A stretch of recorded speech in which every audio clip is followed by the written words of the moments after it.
Hala, mga hindi alam mang karamihan pa tungkol sa dalawang tambalan ng jump car ibinulgar ni Kalingap Dan.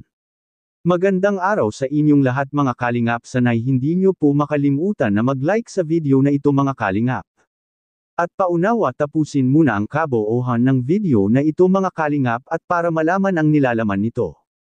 At maraming salamat po mga Kalingap sa pagpatuloy na pagsuporta lalo na kay Kuya Val Santos Matubang at Kalingap Rab. Jump car, may mga tinatago palang mga nangyayari sa dalawang tambalan na ito. Ano naman kaya ito mga Kalingap? Yan ang atin nang malalaman mamaya mga Kalingap. Pero bago yun ay pag-usapan muna natin ang patungkol sa bahay nila Carla mga Kalingap. Si Super Mock na ang may sabi na hindi na simpleng pabahay ang ginagawa ngayon ni Kalingap Rab sa pabahay kina Carla mga Kalingap.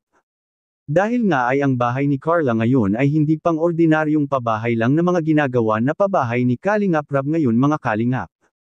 At kahit na sabihin na natin na kahit ibang nagpapabahay rin na katulad ni Kalingap Rab na isang charity vlogger ay hindi nga nakapabahay ng katulad sa ginagawa ni Kalingap Rab na pabahay katulad kina Carla mga Kalingap. Hindi sa ipinagmalaki po natin ang bahay nila Carla mga Kalingap kundi ang pinakapagpupulutan ng aral dito mga Kalingap ay nakuha nga ni Carla na makaahon sa kahirapan mula sa bahay na maliit na walang sariling kuryente ay ngayon biglang nagkahimala, mayroon na silang bahay na malaki at maganda pa mga Kalingap. Kaya wala talagang imposible sa buhay mga Kalingap basta magpakatotoo ka lang. Ang katulad ni Carla mga Kalingap ay magandang tularan sa mga tinutulungan ngayon ng Team Kalingap at sa mga hindi pa natutulungan nila mga Kalingap.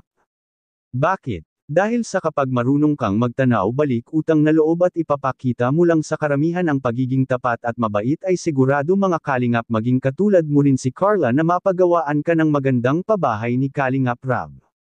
Dahil kapag nakita ni Kalingap Rab na ikaw ay karapat-dapat na mabigyan ng pabahay katulad kina Carla mga Kalingap ay tiyak gagawin talaga ito ni Kalingap Rab mga Kalingap. Dahil si Kalingap Rab ang tao na marunong tumanaw kung ano ang nararapat talaga para sa kanyang mga beneficiary mga Kalingap.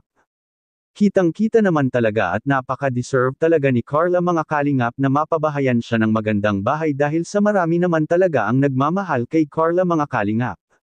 At naipagsabi ni Super Mock mga Kalingap na aabot talaga sa 1,000,000 mahigit ang bahay nila ni Carla kapag natapos na ito mga Kalingap.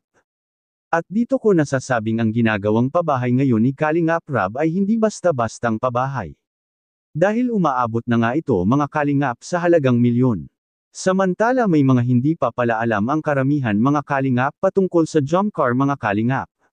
At ito na nga ang samahan ng dalawa mga Kalingap, dahil matatandaan natin sa nakaraang episode ng Jump Car mga Kalingap ay si Carla ay hindi nag-expect na nakalimutan siya ni Kuya Jomar na puntahan sa bahay nila mga Kalingap. At ito na nga ang naging dahilan sa pagtatampo ni Carla sa kanya mga Kalingap dahil sa nakabihis at nakahanda na siya sa magiging lakad nila ngunit nabaliwala lang ito mga Kalingap, at Kalingap Dan binuking ang jump car. Makikita po natin sa video.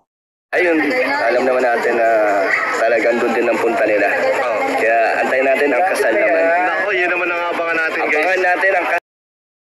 Pa tayong hihintay na kasunod na magpo-propose at magiging official syempre.